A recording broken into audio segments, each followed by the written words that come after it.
Hello everyone. In previous class we derived a equation or a relationship for electric field on the axial line of dipole. Today we will discuss the electric field or we will derive a relationship for electric field at equatorial line of dipole.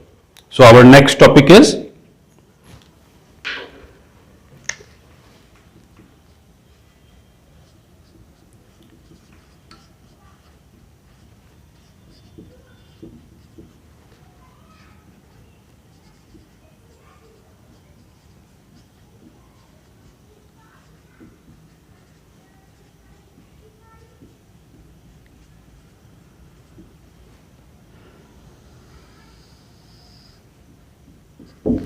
okay. So as we know that a dipole is a system of two equal and opposite charges placed at some distance.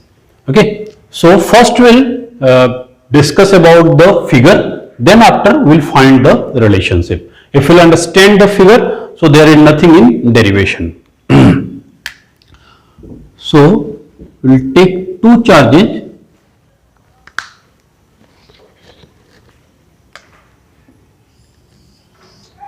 Suppose this is minus q and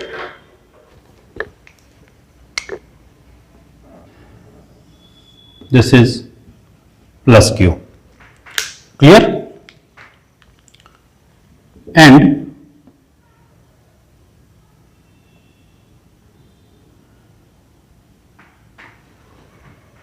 this is the line joining these two charges or known as axial line. Now we'll draw equatorial line.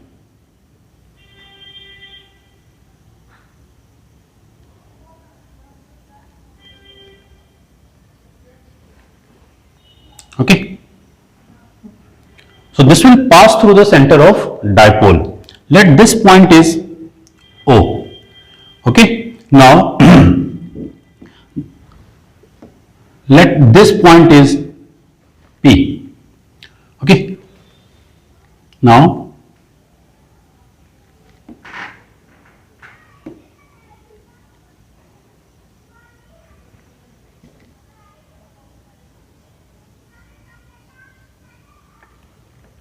this distance is A, here again this distance is A. From center these two distances will be equal, the total distance will be 2A.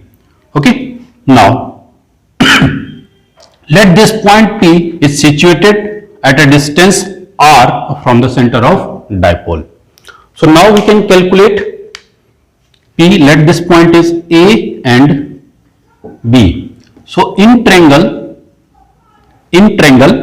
POA, in right angle triangle POA, we'll find the value of PA.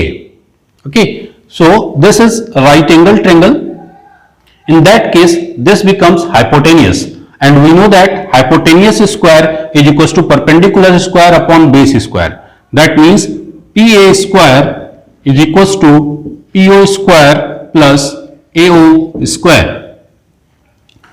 So PA is equals to under root PO square plus AO square, which is equals to value of PO is R. That means R square plus AO is A square. So here this value PA is under root R square plus A square. And at the same time in triangle POB, this distance is R, A, and this distance is R. So again this will become R square plus A square, and if these two distances are equal, in that case this triangle PA will become isosceles triangle. If this is isosceles triangle, then if this angle is theta, this angle also become theta according to isosceles property. Now we have to calculate electric field intensity at point P. So first we will calculate the electric field intensity due to plus Q charge. So To find out the direction of electric field at point P due to this plus Q charge, we'll put a unit positive charge at P. So if we place a unit positive charge at P, this will be the direction of electric field, and let electric field due to positive charge is equals to E1. So this value will become E1. And what about the electric field intensity due to minus Q charge? So due to minus Q charge,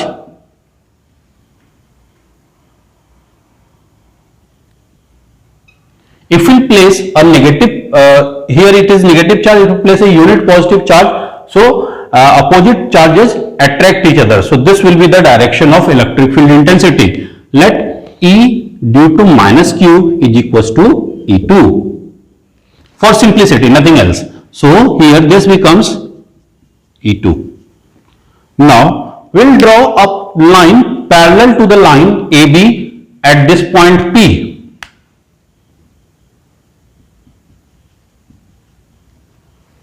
Okay, here if these two lines are parallel and if this angle is theta, so according to alternate interior angle, this angle will also become theta. Clear? And if this angle is angle PBO is theta, so this angle will also become theta.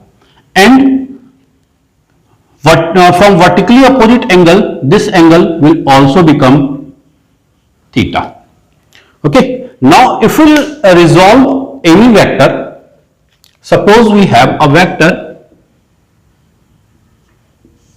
A which is aligned at an angle theta. In that case, the axis on which it is inclined, the component on that axis of this vector is A cos theta, and component on the perpendicular axis is A sin theta. So here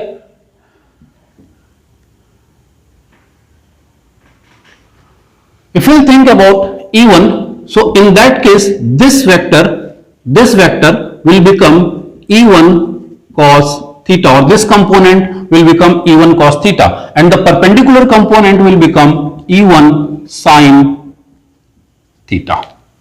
Okay, and similarly for E2, this is the angular component, so this becomes E2 cos theta.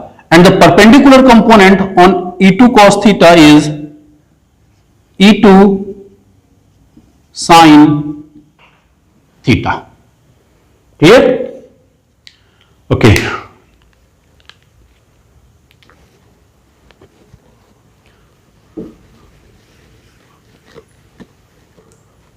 Once again, we will discuss the total component. First will E1. If you place a unit positive charge at point P, so due to this positive charge, this will repel each other, and in the direction of force we will take the direction of electric field intensity, and we put E1 in place of E plus Q for simplicity. And if we place a unit positive charge at point P, due to this negative charge, the direction of force is towards minus Q, so we will put a E2 in place of E due to minus Q. Clear? Now this E1 can be split into two different components, that is E1 cos theta and E1 sin theta. The angular component will become E1 cos theta and the perpendicular component will become E1 sin theta. Similarly, for E2 we have two different components, that is E2 cos theta and E2 sin theta. Now, first we will discuss about the vertical component. So, first is vertical component.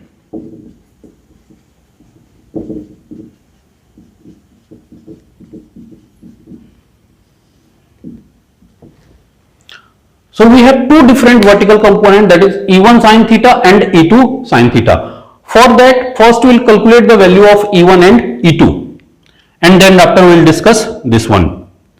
So value of E1 is equals to 1 upon 4 pi epsilon naught Q, that is magnitude of charge is plus Q, that is Q upon R square. What is R? The distance from point P to B.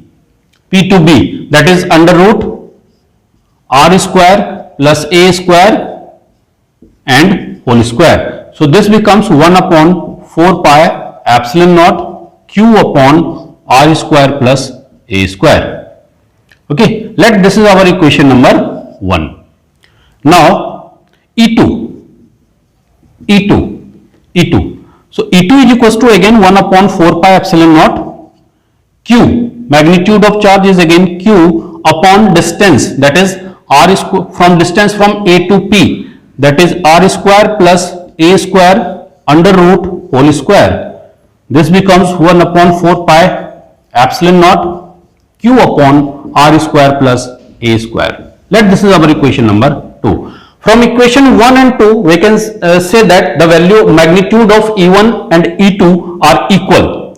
So let E1 is equals to E2 is equals to E. Clear? So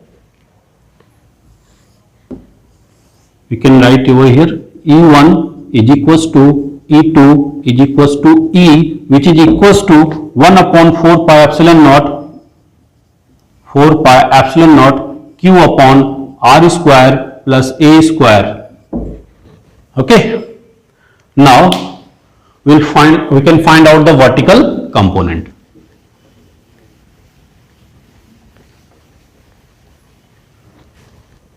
So first E1 sine theta. We have two different components, that is E1 sine theta and E2 sine theta. So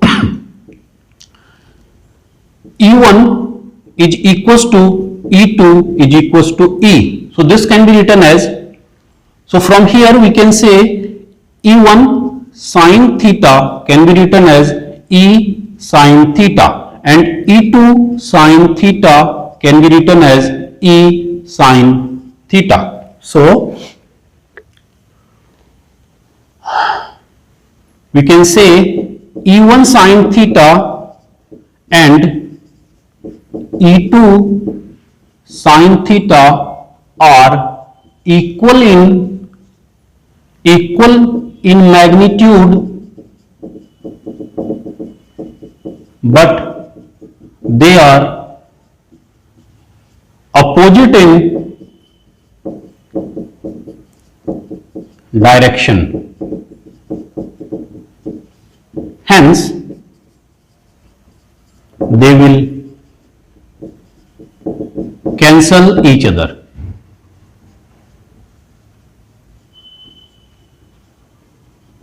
Means nothing, the electric field intensity at point P due to the vertical component will be 0. Okay. Now we will discuss about the horizontal component.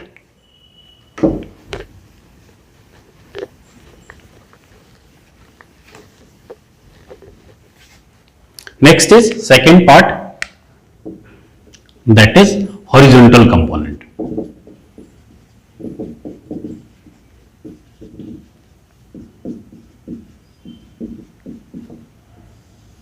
Horizontal component. Here you can see we have two different horizontal components, that is E1 cos theta and E2 cos theta. So E net, that is total electric field intensity, and both are in the same direction, so they will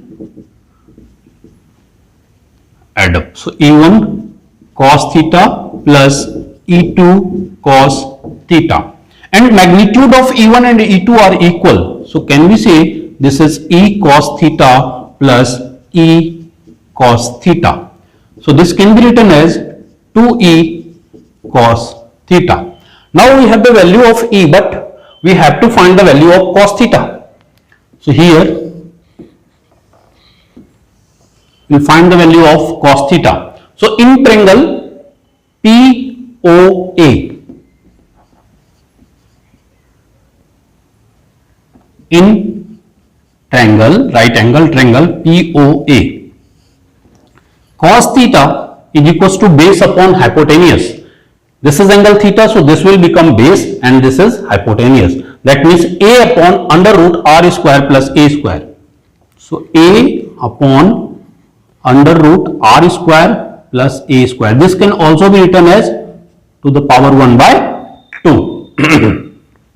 Now we'll put all values over here. So 2 into E that is 1 upon 4 pi epsilon naught Q upon R square plus A square into the value of cos theta is A upon R square plus A square whole to the power 1 by 2. Okay, this can also be written as 2QA or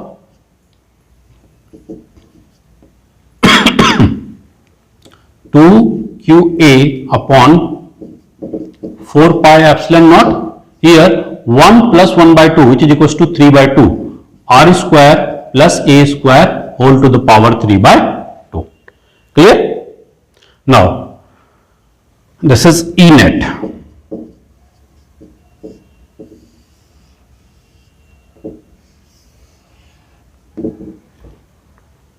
Okay. Now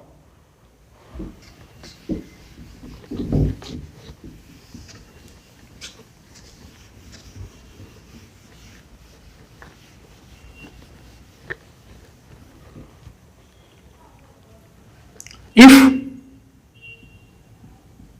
R is far greater than A, then higher terms of A will be neglected. So what we have now, E net is equals to 2QA. This can be written as P upon 4 pi epsilon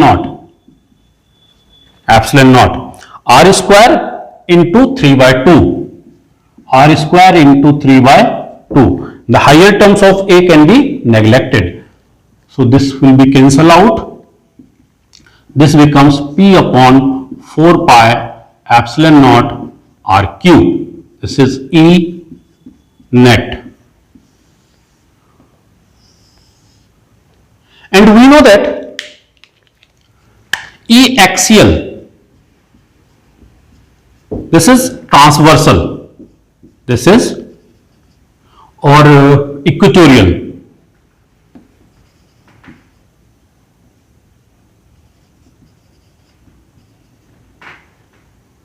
Okay, E axial is equals to 2p upon 4 pi epsilon naught RQ. So if we have to find out a relationship between E axial and E equatorial, so simply we'll put this E axial can be written as 2p upon 4 pi epsilon naught RQ. So from here E axial can be written as 2 into E equatorial. So this is the relationship between electric field on axial line and equatorial line. Okay, and from here one more thing that we can conclude, that is E electric field intensity at equatorial line is again inversely proportional to cube of distance from center. Here that is R cube. Okay, so that's it for today. In next class we will find out the electric field intensity at any point due to the short dipole. Thank you.